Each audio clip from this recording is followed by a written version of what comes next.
Imaginez un instant que vous puissiez vivre votre vie sans être dérangé par les événements extérieurs. Peu importe si vous perdez votre emploi, si des personnes vous critiquent, ou si vous traversez une période difficile, vous resteriez calme, centré, inébranlable.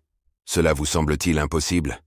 Pourtant, c'est exactement ce que propose Épictète, un philosophe stoïcien de l'Antiquité, qui nous enseigne que notre souffrance ne vient pas des événements eux-mêmes, mais de notre perception de ces événements. Aujourd'hui, nous allons explorer ensemble l'une des idées les plus puissantes du stoïcisme, l'indifférence aux choses extérieures, une philosophie qui peut totalement transformer votre manière d'aborder la vie et vous permettre d'atteindre une paix intérieure durable. 1. La réalité des événements extérieurs. Les événements extérieurs sont tous les éléments de notre vie qui ne sont pas causés directement par nos actions ou décisions. Cela inclut des phénomènes naturels, des événements sociaux, des situations imprévues ou même des actions des autres qui ne sont pas sous notre contrôle. La météo et les catastrophes naturelles. Les événements naturels tels que la pluie, la neige, le vent, ou les catastrophes comme des tremblements de terre ou des incendies, font partie de la réalité de l'existence humaine. Mais nous ne pouvons rien y faire. Il est courant que l'on perde du temps à se lamenter sur des événements naturels, mais cela est contre-productif. Par exemple, vous êtes en vacances, et une tempête éclate, annulant vos plans. Vous pouvez choisir de vous fâcher contre la météo et de vous frustrer.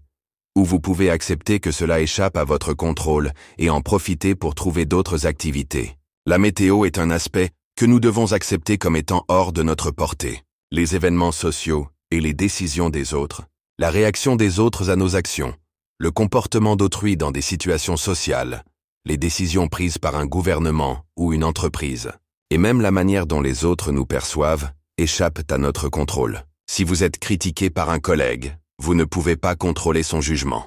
Si un ami vous déçoit, cela relève de sa propre volonté et de ses choix, et non des vôtres. Le comportement des autres est une forme de réalité extérieure que vous ne pouvez ni contrôler ni influencer directement. Vous pouvez, cependant, ajuster votre réaction à ces événements pour préserver votre tranquillité intérieure. Les aléas du destin. Il existe des éléments dans la vie humaine qui échappent totalement à notre pouvoir, comme la naissance et la mort. Ces phénomènes sont inévitables et font partie du cycle naturel de la vie. En ce sens, la souffrance liée à ces réalités provient de notre résistance à ces faits inéluctables. Les circonstances de la naissance et de la mort, ainsi que le déroulement de notre vie, sont des aspects naturels qui échappent totalement à notre contrôle.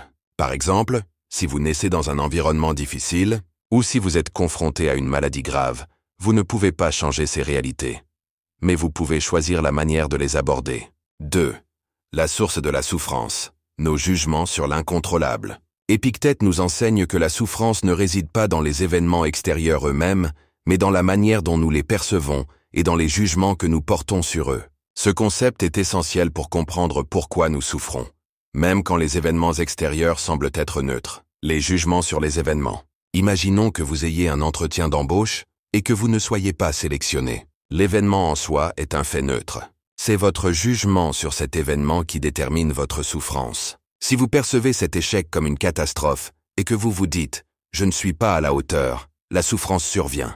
Cependant, si vous voyez cet échec comme une occasion d'apprendre ou une expérience qui vous rapproche de votre objectif, la souffrance disparaît. Ce phénomène se reproduit constamment dans nos vies.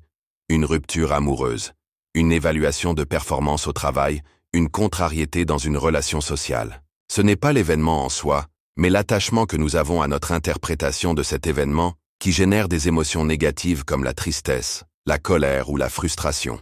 Le poids des attentes. Les attentes jouent un rôle majeur dans la souffrance humaine. Lorsque nous attendons quelque chose de spécifique, qu'il s'agisse d'un résultat, d'une réaction des autres ou d'un changement dans notre vie, et que cela ne se réalise pas comme prévu, nous souffrons.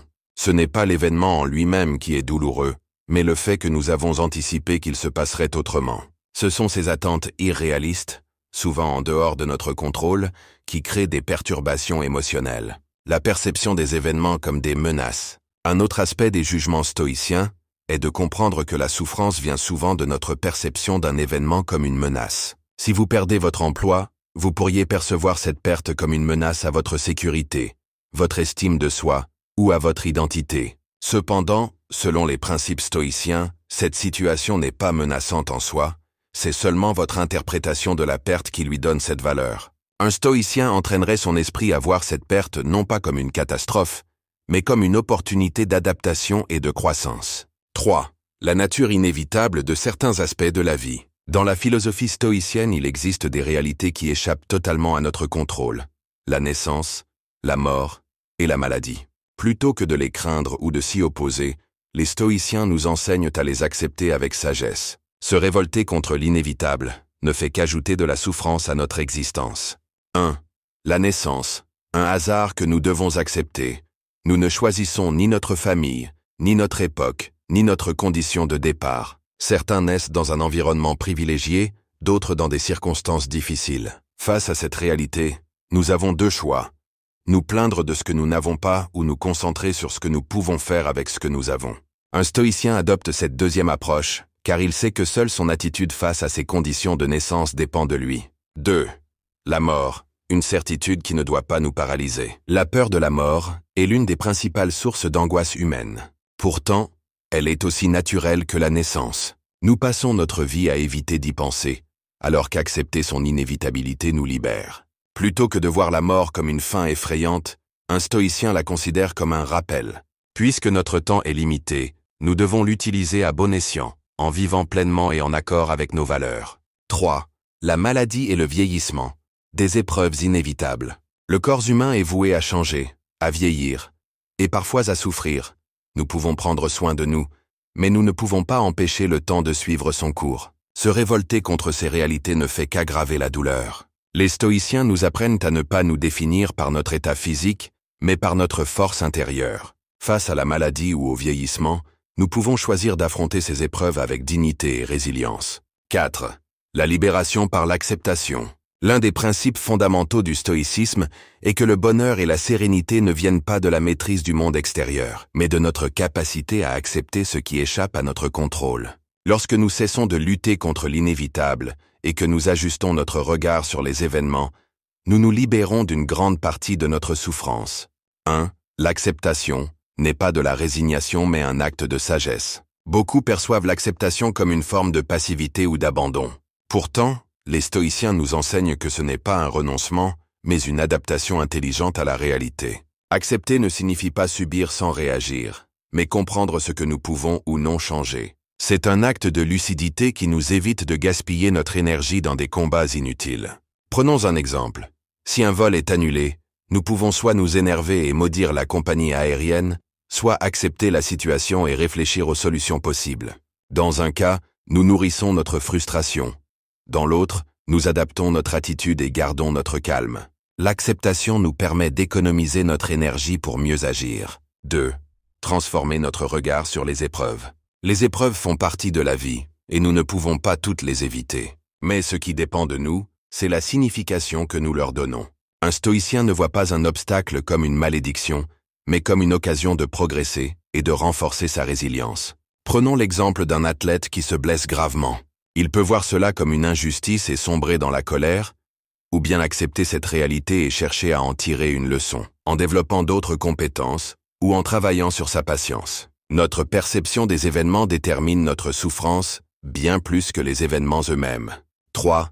Retrouver la liberté intérieure. Lorsque nous cessons de nous attacher aux choses que nous ne contrôlons pas, nous retrouvons une liberté intérieure précieuse. Si nous attendons des autres qu'ils nous traitent toujours avec respect, ou si nous espérons que la vie nous épargne les difficultés, nous risquons d'être constamment déçus. Mais si nous comprenons que ces attentes sont irréalistes, nous arrêtons de subir leurs conséquences. Comme le disait Épictète, ne demande pas que les choses arrivent comme tu le souhaites, mais souhaite qu'elles arrivent comme elles arrivent, et tu seras en paix. Ce changement de perspective nous permet de vivre avec plus de sérénité et de détachement face aux aléas de l'existence. 5. Des stratégies concrètes pour cultiver cette acceptation. Accepter ce qui échappe à notre contrôle n'est pas une forme de passivité, mais une force intérieure qui nous aide à nous concentrer sur ce qui est réellement sous notre contrôle. Voici quelques stratégies pratiques pour cultiver cette acceptation dans notre vie quotidienne. 1. Se rappeler ce qui dépend ou non de nous. Face à une situation difficile, demandez-vous si cela dépend de vous ou non. Si cela dépend de vous, agissez. Si ce n'est pas le cas, acceptez-le. Exemple. Un vol annulé par la météo, vous ne contrôlez pas la situation, mais vous contrôlez votre réaction. Restez calme, explorez d'autres options, ou utilisez ce temps pour vous détendre. 2. Réajuster nos attentes. La souffrance vient souvent de nos attentes irréalistes. En changeant notre perspective, nous pouvons réduire la déception. Au lieu de vouloir un résultat précis, concentrez-vous sur l'effort et l'action que vous pouvez maîtriser. Exemple, j'espère que cette personne me respectera. Je vais me comporter avec respect, peu importe la réaction de l'autre. Ce changement de mentalité nous rend plus sereins et moins vulnérables aux déceptions. 3. Pratiquer la visualisation négative. Premeditatio malorum. Anticiper les défis à venir nous permet de mieux les affronter. En imaginant des scénarios possibles, nous nous préparons mentalement à réagir avec calme et rationalité. Exemple. Avant une présentation importante, demandez-vous « Et si je commets une erreur ? Et si quelqu'un critique mon travail ?» En visualisant ces situations, vous vous préparez à agir avec résilience face à l'inattendu. 4. Se rappeler la brièveté de la vie. Memento mori. La vie est courte et tout est éphémère. En prenant conscience de cette réalité, nous apprenons à relativiser nos soucis et à apprécier l'instant présent. Exemple. Au lieu de s'attarder sur un retard ou un imprévu, demandez-vous « Dans un an, cela aura-t-il encore de l'importance ?» Cela nous aide à laisser tomber les préoccupations futiles et à nous concentrer sur ce qui compte vraiment. En résumé, accepter ce qui échappe à notre contrôle nous aide à focaliser notre énergie sur ce que nous pouvons changer, nos actions, pensées et réactions. En appliquant des stratégies comme ajuster nos attentes, pratiquer la visualisation négative ou méditer sur la brièveté de la vie, nous cultivons une sérénité et une résilience face aux défis de la vie. Rappelez-vous, ce n'est pas ce qui se passe autour de nous qui nous trouble, mais notre manière de réagir. Si vous voulez vivre avec plus de calme, de clarté et de liberté intérieure, commencez dès aujourd'hui à intégrer ces principes stoïciens dans votre quotidien. Alors, je vous invite à prendre un moment pour réfléchir. Quelle situation dans votre vie pouvez-vous accepter aujourd'hui et lâcher prise? Partagez vos pensées en commentaire et n'oubliez pas de vous abonner pour plus de conseils sur la manière de vivre pleinement et sereinement.